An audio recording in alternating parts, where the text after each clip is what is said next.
थोड़ा है, वरना तालीम नहीं तकरीर नहीं होगी मेरी, कोई सवाल ही नहीं बनता। एक वाकया बयान करके हम चले जाएंगे, पूरा मजमा कहे सुभान अल्लाह। या रसूल अल्लाह। मैदान करबला, करबला जानते हो? अरे करबला जानते हो? करबला कहाँ है पता है?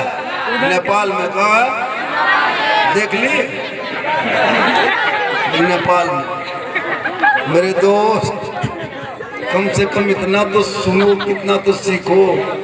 जो बोल रहे बस खुदा ने आज तक उस कौम की हालत नहीं बदली। मैदान करबला में दो ही चीज पे फोकस किया गया था बहुत ज्यादा, और दो चीज मैदान करबला में बहुत मजबूत था। क्या पता है? एक, मर्दों ने करबला में सब्र नहीं छोड़ा और औरतों ने करबला में पर्दा नहीं छोड़ा। मर्दों ने करबला में सब्र नहीं छोड़ा और औरतों ने करबला में पर्दा नहीं छोड़ा। आज मुहर्रम के नाम पे कमैयाशी होती है, ढोल बजाते हो। सोचो, अच्छा बताओ, शहादत इमाम में, इमाम हुसैन की शहादत में ये ढोल कहाँ से घुस गया? इमाम हुसैन शहीद हुए तो इसमें नाच कहाँ से आया? इमाम हुसैन की शहादत में डीजे कहाँ से घुस गया? जब तुम बेटे की शादी में ढोल बजाना मना है। हमारे मसलक में, परिवार में अगर खुशी भी हो फिर भी ढोल नाच गाना नहीं कर सकते। तो शहादत इमाम पे आज लोग कर रहा है। मोहल्ले में जितना यताल मताल पागल पियंगर बेनमाजी चिल्लम खोर सब हुसैन का दीवाना बन जाता है। कपार में पट्टी, कमर में पट्टी, हाथ में पट्टी, ले पट्टी, दे पट्टी, अजब माहौल मोहल्लों में बना देता है। नारा लगाएगा करबला दूर है, जाना जरूर है, और इतना पिया है कि खेत में गिर गया। कब तक ये माहौल बनाओगे? इमाम हुसैन मैदान करबला में एक ही बात थी, हुसैन अपना हाथ दे दो यजीद के हाथ में, हुसैन अपना समर्थन दे दो यजीद को, हुसैन अपना वोट दे दो यजीद को, हुसैन बैत कर ले यजीद की, हुसैन यजीद की बात मान जा। इमाम पाक ने फरमाया हम एक एक करके पूरा खानदान दे देंगे, पर यजीद के हाथ में अपना हाथ हम कभी नहीं देंगे। या इमाम दे देते, हाथ मांगा था, हाथ यजीद के हाथ में आप अगर दे देते तो आपका बेटा बच जाता, हाथ दे देते इमाम आपके भाई बच जाते, हाथ दे देते इमाम आपका भांजा बच जाता, हाथ दे देते इमाम आपका परिवार बच जाता, पूरा खानदान बच जाता। आपने हाथ ना देके पूरा खानदान दे दिया। तब इमाम पाक ने कहा है ना क्यों मतियो, यजीद अव्वल दर्जे का शराबी है, अय्यार है, धोखेबाज है, तारीक नमाज है, ये गद्दार है। इसलिए आज हुसैन मैदान करबला में 10वीं मुहर्रम को जुम्मा के दिन में 61 हिजरी में परदेश वतन में समी करम में 56 साल की उम्र में ये ऐलान करता है कि यजीद शराबी है, इसलिए मैंने शराबी का सपोर्ट न किया। और हुसैन ने करबला में ऐलान कर दिया कयामत तक जो नाना की उम्मती शराबी होगा वो नाम हुसैनी नहीं होगा, और जो हुसैनी होगा वो शराबी।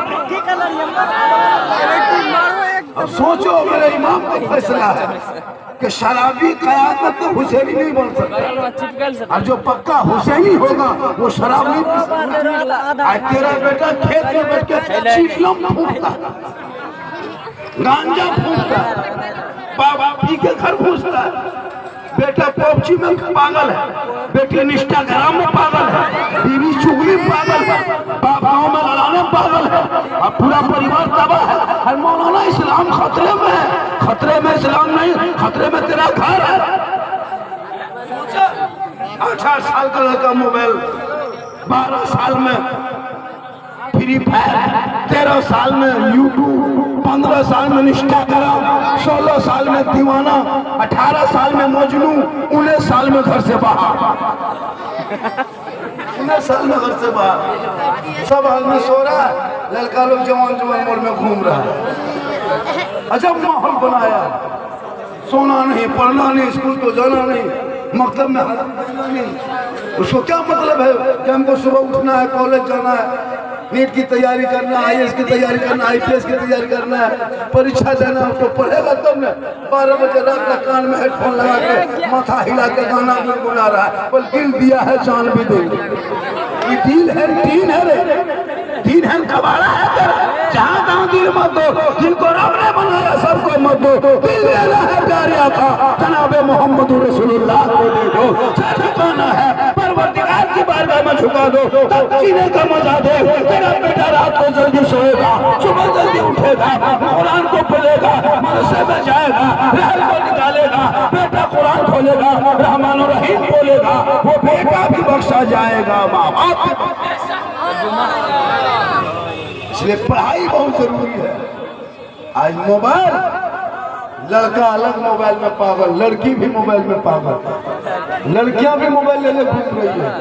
कितना घर उजड़ गया आपको नहीं पता है, कितने बाप ने खुदकुशी कर ली है, बेटी घर से निकल गई, कितने भाई ने आत्महत्या कर लिया, बहन घर से निकल गई, कितने परिवार मातम में डूब गए, बेटियां घर से निकल गई। बेटी पढ़ने वाली बेटी हो रही है, कॉलेज जाने के नाम पे याशी हो रही है, अपनी बेटी को कॉलेज भी भेजो, लेकिन नजर रखो, लेकिन सबसे पहले दीन पढ़ा दो, कनीज़े फातिमा बना दो, ताकि तुम्हारे घर में जब मुहर्रम का महीना आएगा, मुहर्रम का चांद देखेगा, तेरी बीवी कुरान मुकद्दस की तिलावत करेगी, करबला का शहरबानू याद आएगा, तेरी बहन कुरान पढ़ेगी, करबला का ज़ैनब याद आएगा, तेरी बेटी कुरान पढ़ेगी, करबला का सकीना याद आएगा, तेरा बेटा कुरान पढ़ेगा, करबला का अकबर याद आएगा, तेरा भतीजा कुरान पढ़ेगा, करबला का कासिम याद आएगा, कोई बच्चे कुरान पढ़ेंगे, करबला का लश्कर याद आएगा, कोई बीमार कुरान पढ़ेगा, करबला का ज़वालिन याद आएगा, आप कुरान पढ़ोगे, इमाम याद आएगा, घराना कुरान पढ़ेगा, करबला याद आएगा।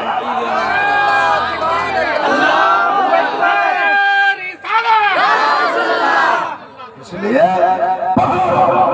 आज आपने कुरान समेट के रख दिया है। आजकल बेटियां मोबाइल लेने चल रही है, खेत तरफ बेटी जा रही है, जवान जवान बेटी मोबाइल लेके। अब खेत में मोबाइल का क्या काम है? रात में सो रही मोबाइल, उठ रही है मोबाइल, लड़कियां मोबाइल का क्या काम है? कितना घर उजड़ गया है। आजकल देखते हो सोशल मीडिया से कभी खोले, बेटी का नाम सलमा खातून, शोहर का नाम संतोष कुमार, बीमारी मोबाइल, चक्कर आई, पूरा खानदान तबाह है। कल ये घटना घटा है, परसों देखिए फेस इंस्टाग्राम फेसबुक खोल कर सोशल मीडिया। इसलिए बेटियों को चाहिए मत रखो, बेटी को गली से फातिमा बना दो, ताकि किसी गैर लड़कों के मोबाइल में चेट नहीं करेगी। बस तेरी बेटियां सोएगी तो जबान से कहेगी मैं सो जाऊं, या मुस्तफा कहते कहते खोले आँख सल्ले अला। नहीं सोची थी शादी में दे, शादी में जाके दे अय्याशी, शादी में जाके दे फजूल खर्ची, शादी में जाके दे नाच डांस डीजे पटाखा, क्या क्या नहीं क्या मुसलमानों ने। जिस इस्लाम को तुम फॉलो करते हो उस इस्लाम में डीजे न मजा है, उसमें शादी में पटाखा मना है, उस शादी में नाच मना है, उसमें फजूल खर्ची मना है। हमारे इस्लाम धर्म में सूद हराम है, हमारे इस्लाम धर्म में क्या कहते हैं सेना हराम है, जुआ हराम है, शराब हराम है। जिन चीजों को मजहब इस्लाम ने हराम करा दिया है उनसे दूर हो जाओ, जिनको हलाल कहा है उनको सीने से लगाओ, कहते देखना सीने का मजा आएगा। सड़कों पे चलोगे झूठ के कहोगे, कौन देता है देने को, मुझको चाहिए देने वाला है सच्चा हमारा। ये नौजवान कोई मतलब नहीं, पेशाब करके पानी तक नहीं लेता। यहाँ इतना बैठा क्या लगता है? आधा आधी नापाक हो, एकदम नापाक हो, 10-20 को चिलम फूकने वाला हो, 8-10 को बोतलबाज हो। अब इस्लाम खतरे में है, तुम्हारा मुंह खतरा में। इस्लाम नहीं लगाता है, हॉस्पिटल में जाकर सो तो उन्हें जो है दोस्त आलिम उलमा ने समझा रहे, वरना वो दीन दूर नहीं है तो तुम्हारे घरों को तोड़ा जाएगा। क्या लग रहा है? भारत किसी एक का नहीं है, जितना इन नेताओं का हक है, जितना इन मंत्रियों का भारत के धरती पे हक है, इन सड़कों पे हक है, उतना तेरा हक है। लेकिन देखना अभी मुसलमान ईद के मौके पे एक चटाई डाल दिया था, सोशल मीडिया में कोहरा मच गया था, सड़क पे नमाज नहीं, सड़क पे नमाज नहीं, पूरा चर्चा था।